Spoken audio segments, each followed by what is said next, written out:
शेतकरी मित्रांनो, बऱ्याचशा शेतकऱ्यांचं जे काही तूर पिकांना साधारणतः 20 ते 25 दिवसाचा झालेला आहे.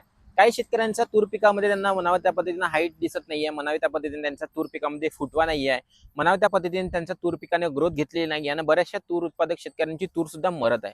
तर अशा समस्येला आपल्याला आपल्या तूर प्लॉटमध्ये येऊ द्यायचं नाहीये. त्यासाठी तुम्हाला पहिली ड्रिंचिंग आपल्याला तूर पिकाला करायची आहे.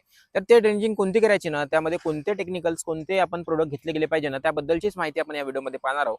त्यासाठी व्हिडिओला नक्कीच सेव्ह करून ठेवा, लाईक करून ठेवा, इतर शेतकऱ्यांना शेअर सुद्धा नक्कीच करून घ्या. पण त्याआधी आपल्या पेजला सबस्क्राईब नक्कीच करून घ्या.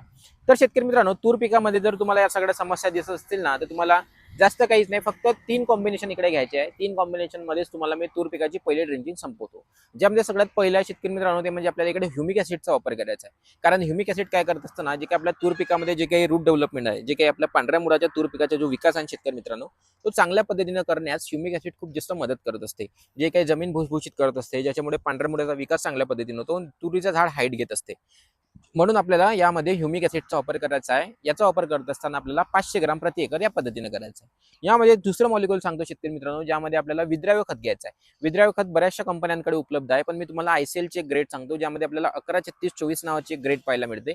याचा वापर तुम्ही नक्कीच या ड्रिंचिंग मध्ये करू शकता. कारण त्यामुळे काय होईल ना, तूर पिकामध्ये जे काही एनपीके आहे ते चांगल्या पद्धतीने भरून निघेल, तुरीची हाईट चांगल्या पद्धतीने होईल, तूर पिकामध्ये फुटवा खूप जबरदस्त झालेला पाहायला मिळेल आणि चांगला फुटवा झाला तर समोरचं येणारं उत्पादन सुद्धा या ड्रिंचिंग पासून तुम्हाला ठरणार आहे. म्हणून तुम्हाला याचा वापर करत असताना साधारणतः 80 ते 100 ग्राम प्रति पंपासाठी तिकडे नक्कीच करायचा आहे. आणि यामध्ये तिसरं एक मॉलिक्युल आहे शेतकरी मित्रांनो, जे आपल्याला घ्यायचे आहे ते म्हणजे जसं ज्या पद्धतीने आपण तूर पिकामध्ये मर वगैरेचा आपण बोलत असतो ना, तर आपल्या तूर पिकामध्ये मर होऊ द्यायचं नसेल ना, तर तुम्ही इकडे टार्गेट या बुरशीनाशकाचा वापर करू शकता. कारण टार्गेट या बुरशीनाशकामुळे बऱ्याचशा शेतकऱ्यांना फायदा झालेला आहे.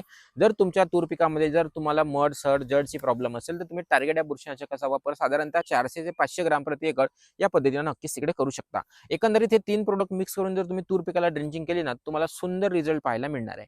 आणि आता एक बऱ्याचशा शेतकऱ्यांचा एक प्रश्न असेल, की हुमणी उधळी किंवा वाळवी यांचा प्रादुर्भावामुळे तूर आमची कोलमडत आहे. अशा वेळेस तुम्ही क्लोरोपायरीफॉसचा वापर तुम्ही सिपर करू शकता आणि एकंदरीत मिक्सर करून तुम्ही चांगल्या पद्धतीने तूर पिकाला ड्रिंचिंग करून घ्या.